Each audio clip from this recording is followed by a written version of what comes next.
So, Ken Fisher and Dave Ramsey hate annuities. The funny thing is, you probably already own one. Heck, you might own more than one. So, hon, what does the Bible say about annuities? Oh my gosh, great question, and we have got a shocking, surprising, amazing answer for you later in this video, so stick around. Today, almost everyone has an annuity for retirement. It's managed by the federal government, and that's right, it's called Social Security. Social Security is actually an annuity. It provides lifetime income once you retire. At work, an annuity is called a pension, and people love their pensions, don't they? Yeah, they sure do.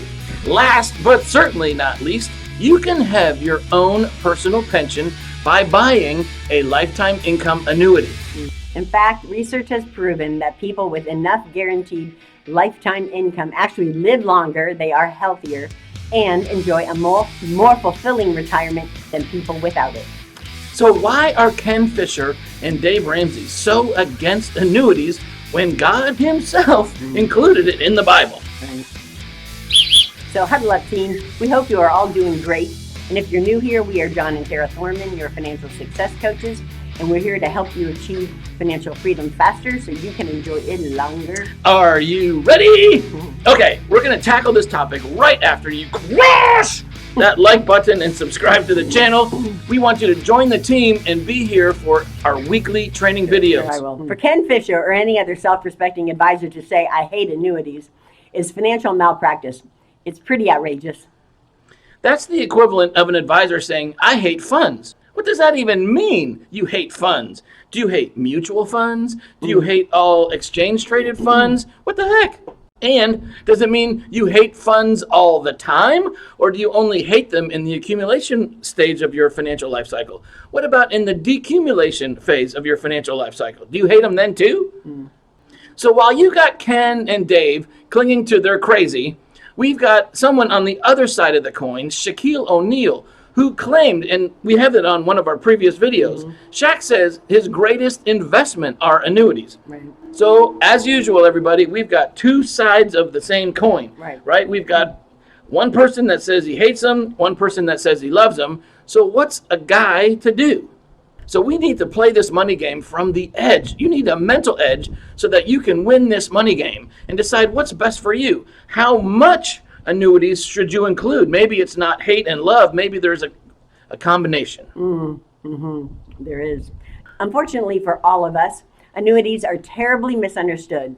But as you'll see, a combination of ignorance and misinformation and misaligned financial incentives force advisors and financial gurus to trash annuities and promote Wall Street's conventional investments instead. However, to borrow a line from Ken, we're clearly different. We want people to know the truth about annuities and find out how they can benefit from them by incorporating them into their asset allocation models for retirement income. We want guaranteed lifetime retirement income. That means you'll have more income with less risk and actually spend less of your capital assets to get it. So John and I, we've been talking a lot about annuities and why they get such a bad rap. And so I said, I wonder if the Bible has anything to say about annuities. And I just Googled annuities in the Bible. And no kidding, there it was. There it was. True story. Yes, Moses spoke about annuities to provide retirement income for life for the elderly and the widows. Okay, not the Moses from the Bible, but an Orthodox Jew from Canada who is leading retired people to their promised land. His name is Moshe Milevsky. He's a distinguished financial economist from the University of Toronto, and he specializes in retirement income during the decumulation phase of retirement. Now, this was super exciting for us because Moshe just published a brand new book titled The Religious Roots of Longevity Risk Sharing, the Genesis of Annuity Funds in the Scottish Enlightenment and the Path to Modern Pension Management. Oh my gosh, can you imagine? I totally geeked out and I had to buy the book right away. I got a digital copy and downloaded it and started devouring it. I love it. Yeah. Moshe points out that for centuries now, the Christian church has used annuities to provide lifetime income for clergy, widows, and the elderly. That's right. All got started with the Presbyterian Church of Scotland back in 1744.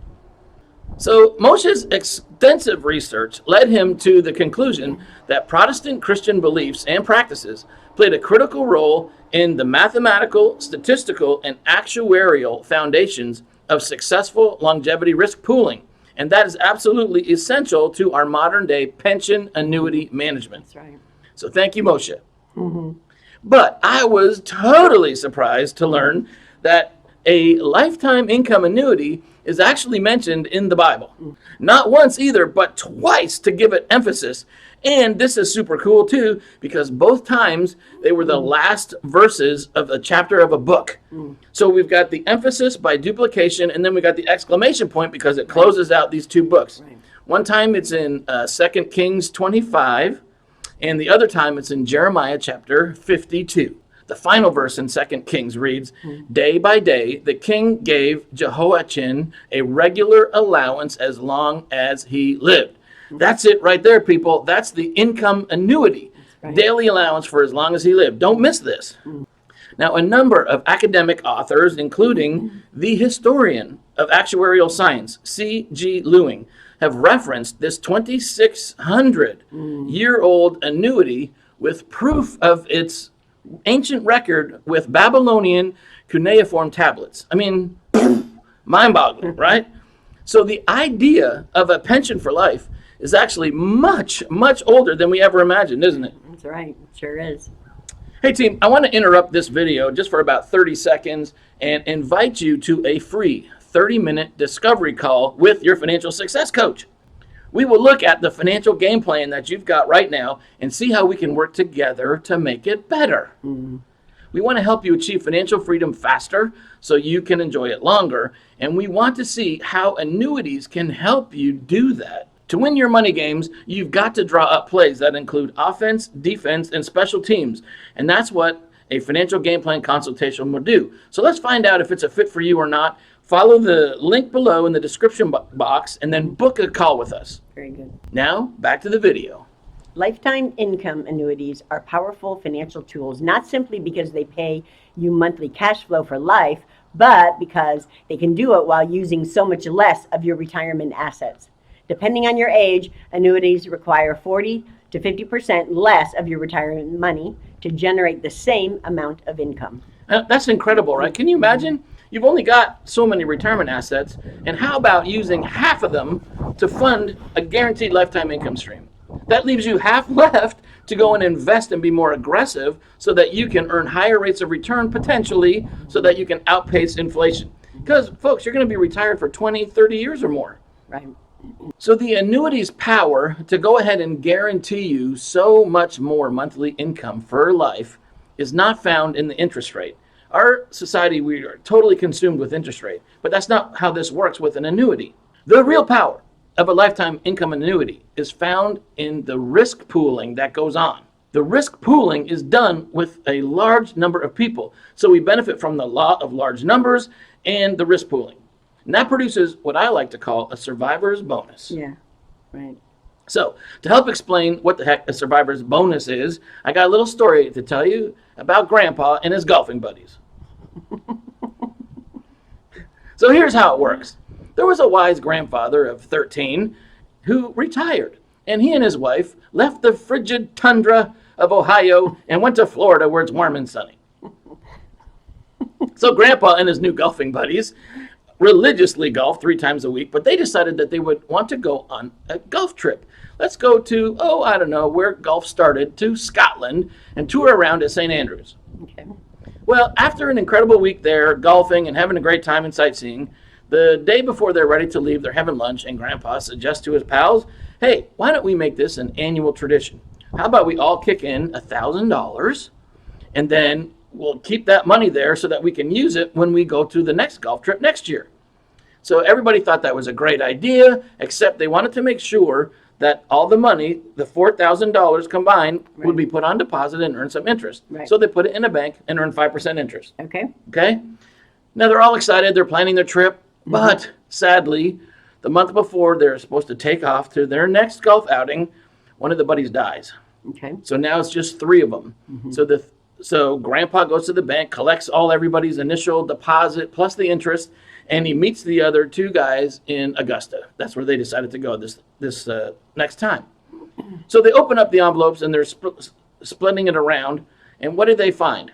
The three of them are sharing a much larger pot of money, right? The three survivors each received $1,400, even though they only put in $1,000 to start. So here's the math breakdown, okay? Each player puts in $1,000 and they split the interest. Well, for each of the four, that'd be $50, right? 4,000 at 5% is 200. Right. So you split that. So every golfer is going to get $50 of interest. So 1,050. But there's only three of them who survived. So the $1,050 of the fourth member who's deceased now is split between the remaining three. So $350 plus $1,050 is $1,400. The survivor bonus for these guys is a lot of money. They put in $1,000, now they each have $1,400. That's why I call it the survivor bonus. That extra $1,050 goes to the survivors. Right. Now, this story demonstrates the power of lifetime income annuities and the survivor bonus by pooling their risk. Now, let's be clear. There is no other financial product that guarantees such rates of return conditional of you surviving. And we all want to survive, right? And who doesn't like a bonus? Right. Now, let's take this story one step further. What happens if the foursome decided not to put it in a bank, but decided to invest that money in the stock market and take some risk? And what happens if the market tanked and it dropped 25% in value? Now, the $4,000 is 25% less, so they have $3,000. And with the three remaining survivors, they split it up so they each get all their money back. They didn't lose anything. Right? So the power of the survivor bonus also applies. It magnifies the upside and it minimizes the downside. Once you wrap true longevity insurance around a diversified investment portfolio by pensionizing a portion of your nest egg, you can actually afford more volatility and a little bit of risk in the rest of your investment funds. In real life, annuity contracts provide guaranteed income for life, and the survivor bonus is spread out over many years. This risk pooling concept behind longevity risk management is not a new or unfamiliar concept either. You are using it every single day, whether you're aware of it or not. That's right. The fact is, you're already pooling risks by having health insurance, right? You don't get sick every year. You don't need a surgery every year, but you pay a little bit of premium, a little bit of money into this health insurance policy, and the health risks of an enormous pool of people are being shared. Right. Same thing with your home insurance, okay? Same thing with your car insurance. Same thing with life insurance. Insurance is the law of large numbers and pooling risk so that it's affordable and beneficial for everybody. In retirement, you will benefit from longevity risk pooling as well by using lifetime income annuities. It's the same principle. Now, ahead of time, you can determine the monthly income payments that you're going to be guaranteed for life. It's all based on how much money you're going to put in, how old you are, and how soon you want to start receiving the money. It's similar to looking at Social Security, right? Social Security doesn't tell you, here's the lump sum of money you're going to have, like a 401k does. Social Security says, at this age, this will be your monthly income. Same thing with your pension at work. It doesn't focus on the asset balance. It focuses on this is what your monthly income is going to be. And with your lifetime income annuity, the same principle. It's going to focus on how much is your monthly income going to be. Because guys, in retirement, wealth is not measured by net worth or by the asset balance of your 401k account. Wealth is measured by how much money do you have to spend every month to live your life. So as you've seen, this concept of managing longevity risk by purchasing a pension annuity is old, like thousands of years old, right? Today, a small amount of money is being managed for you by the government for Social Security. And very few employers are still offering pensions anymore. So that puts all of the responsibility on you as the individual, as the retiree, to take care of this for yourself. Fortunately, you can take advantage of longevity risk pooling by buying your own lifetime income annuity. Before there were bonds and stocks, there were annuities. Make sure you include them in your asset allocation of your retirement account. That way, you can guarantee you can live the retirement of your dreams. Now, it sure would be great if we could get Dave Ramsey and Ken Fisher to stop bashing annuities like this and come alongside the biblical retirement income solution. Wouldn't that be good? Mm-hmm. There's an old African proverb that goes like this: if you want to go fast, go alone. And if you want to go far, go together. That is true. When it comes to retirement income planning, you can do both. Right. During the accumulation years, you can go fast and build up your nest egg as quickly as you want to. And then during the decumulation phase, with so many risks, you can go together and do the longevity risk pool. You get to do both. By including some lifetime income annuities in your portfolio, you can generate your desired monthly cash flow, guaranteed for life, and use up way less of your retirement assets. That'll leave assets left over that you can invest in whatever you want. For long-term growth, you could put a little bit in crypto, you could put a little bit in the stock market, you could put some in gold and silver, you could put some in your brother-in-law's landscaping business. I mean, the options are nearly endless. Right.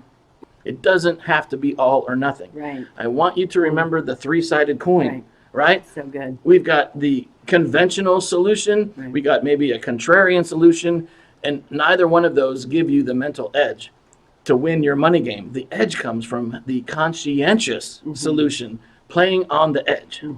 So we're here to help you do that. So go ahead, schedule your free 30-minute discovery call with me, your financial success coach, and we'll help you achieve financial freedom faster so you can enjoy it longer. See you on the next video.